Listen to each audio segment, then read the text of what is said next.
The report sort of surveys the 5 countries of post-Soviet Central Asia and examines the challenges of governance, political and economic that they have going forward in the context of the sort of the big power, the competition for resource and influence. The task force does attempt to map out better approaches to the region on the part of the of Washington and other Western capitals, but also for Russia and for China. And the report also tries to identify areas within the Central Asian countries where the local governments and non-governmental organizations could perhaps do better in terms of improving human rights and economic governance and issues like that. One thing the task force tries to address specifically is the U.S. policy in the region. As I mentioned before, Washington has viewed Central Asia as a sort of as a logistical staging ground for the war in Afghanistan, and that approach has created certain problems both for the U.S. and for the countries involved.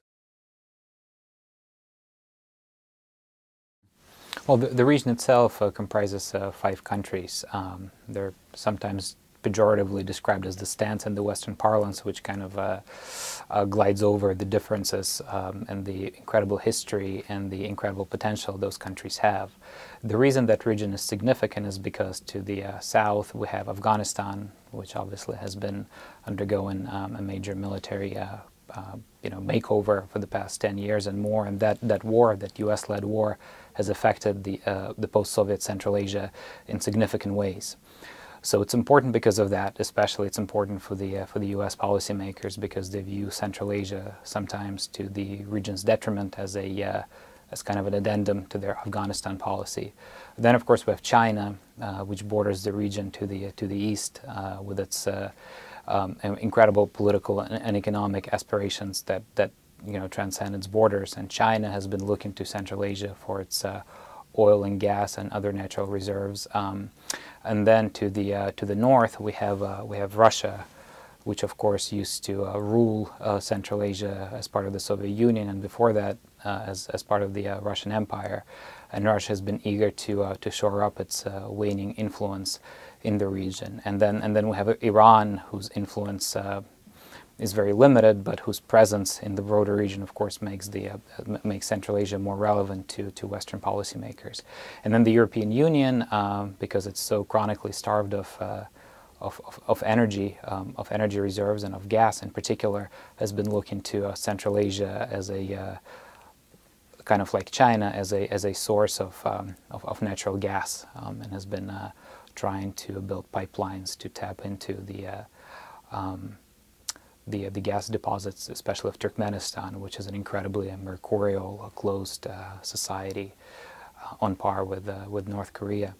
So you have all these external factors that make the region interesting and important.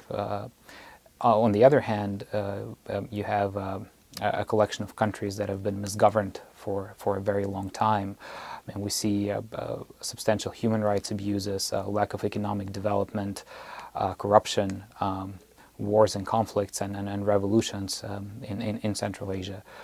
The only plausible exception there is Kazakhstan, which is the biggest country geographically in Central Asia, and one that has shown some economic potential because of its vast oil reserves. But even Kazakhstan faces significant governance challenges going forward in terms of diversification of its economy, and also in terms of the political succession. Like the rest of Central Asia, with some exceptions, it has been ruled by the same person for the past 2 decades, who's not getting any younger and seems reluctant to let go of power or map out the succession strategies.